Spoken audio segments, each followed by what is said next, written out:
भोगपुर में अवैध लॉटरी का खेल जारी। कब जागेगा पुलिस प्रशासन?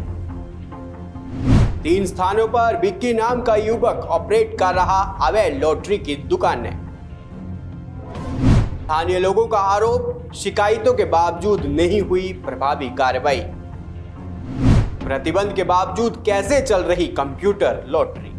जालंधर देहाती के थाना भोगपुर क्षेत्र में अवैध लॉटरी संचालन को लेकर उठे सवाल थमने का नाम नहीं ले रहे हैं। दैनिक सवेरा द्वारा इस मुद्दे को प्रमुखता से उठाए जाने के बाद भी स्थानीय लोगों का दावा है कि भोगपुर की भगत सिंह कॉलोनी, गुम्मन मार्केट तथा काला बकरा फाटक के निकट संचालित किए जा रहे लॉटरी स्टॉलों पर कोई प्रभावी कार्रवाई दिखाई नहीं दे रही। सूत्रों का आरोप है कि विक्की नामक का युवक अभी भी इस पूरे नेटवर्क का संचालन कर रहा है। लोगों का कहना है कि यदि पंजाब में कंप्यूटर लॉटरी पर प्रतिबंध लागू है तो फिर खुलेआम ऐसे स्टॉल किसके संरक्षण में संचालित हो रहे हैं, ये जांच का विषय है। क्षेत्र के निवासियों ने आरोप लगाया है कि इस मामले में भोगपुर थाने के ही कुछ पुलिस कर्मियों की भूमिका की भी निष्पक्ष जांच होनी चाहिए। उनका कहना है कि यदि किसी स्तर पर संरक्षण या मिलीभगत सामने आती है तो संबंधित अधिकारियों एवं कर्मचारियों के विरुद्ध भी कानून के अनुसार सख्त कार्रवाई की जानी चाहिए। स्थानीय लोगों ने जालंधर देहाती पुलिस के वरिष्ठ अधिकारियों से मांग की है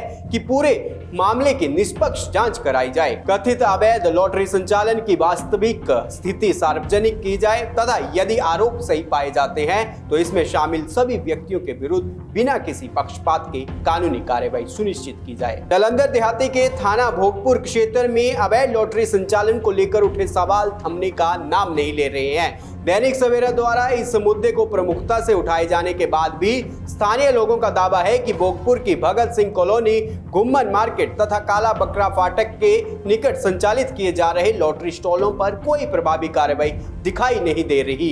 सूत्रों का आरोप है कि विक्की नामक का युवक अभी भी इस पूरे नेटवर्क का संचालन कर रहा है। लोगों का कहना है कि यदि पंजाब में कंप्यूटर लॉटरी पर प्रतिबंध लागू है तो फिर खुलेआम ऐसे स्टॉल किसके संरक्षण में संचालित हो रहे हैं, ये जांच का विषय है। क्षेत्र के निवासियों ने आरोप लगाया है कि इस मामले में भोगपुर थाने के ही कुछ पुलिस कर्मियों की भूमिका की भी निष्पक्ष जांच होनी चाहिए। उनका कहना है कि यदि किसी स्तर पर संरक्षण या मिलीभगत सामने आती है तो संबंधित अधिकारियों एवं कर्मचारियों के विरुद्ध भी कानून के अनुसार सख्त कार्रवाई की जानी चाहिए। स्थानीय लोगों ने जालंधर देहाती पुलिस के वरिष्ठ अधिकारियों से मांग की है कि पूरे मामले की निष्पक्ष जांच कराई जाए, कथित अवैध लॉटरी संचालन की वास्तविक स्थिति सार्वजनिक की जाए तथा यदि आरोप सही पाए जाते हैं तो इसमें शामिल सभी व्यक्तियों के विरुद्ध बिना किसी पक्षपात के कानूनी कार्रवाई सुनिश्चित की जाए। जालंधर देहाती के थाना भोगपुर क्षेत्र में अवैध लॉटरी संचालन को लेकर उठे सवाल थमने का नाम नहीं ले रहे हैं। दैनिक सवेरा द्वारा इस मुद्दे को प्रमुखता से उठाए जाने के बाद भी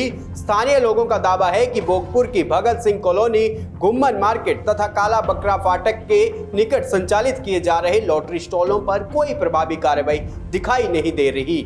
सूत्रों का आरोप है कि विक्की नामक का युवक अभी भी इस पूरे नेटवर्क का संचालन कर रहा है। लोगों का कहना है कि यदि पंजाब में कंप्यूटर लॉटरी पर प्रतिबंध लागू है तो फिर खुलेआम ऐसे स्टॉल किसके संरक्षण में संचालित हो रहे हैं, ये जांच का विषय है। क्षेत्र के निवासियों ने आरोप लगाया है कि इस मामले में भोगपुर थाने के ही कुछ पुलिस कर्मियों की भूमिका की भी निष्पक्ष जांच होनी चाहिए। उनका कहना है कि यदि किसी स्तर पर संरक्षण या मिलीभगत सामने आती है तो संबंधित अधिकारियों एवं कर्मचारियों के विरुद्ध भी कानून के अनुसार सख्त कार्रवाई की जानी चाहिए। स्थानीय लोगों ने जालंधर देहाती पुलिस के वरिष्ठ अधिकारियों से मांग की है कि पूरे मामले की निष्पक्ष जांच कराई जाए, कथित अवैध लॉटरी संचालन की वास्तविक स्थिति सार्वजनिक की जाए तथा यदि आरोप सही पाए जाते हैं तो इसमें शामिल सभी व्यक्तियों के विरुद्ध बिना किसी पक्षपात के कानूनी कार्रवाई सुनिश्चित की जाए।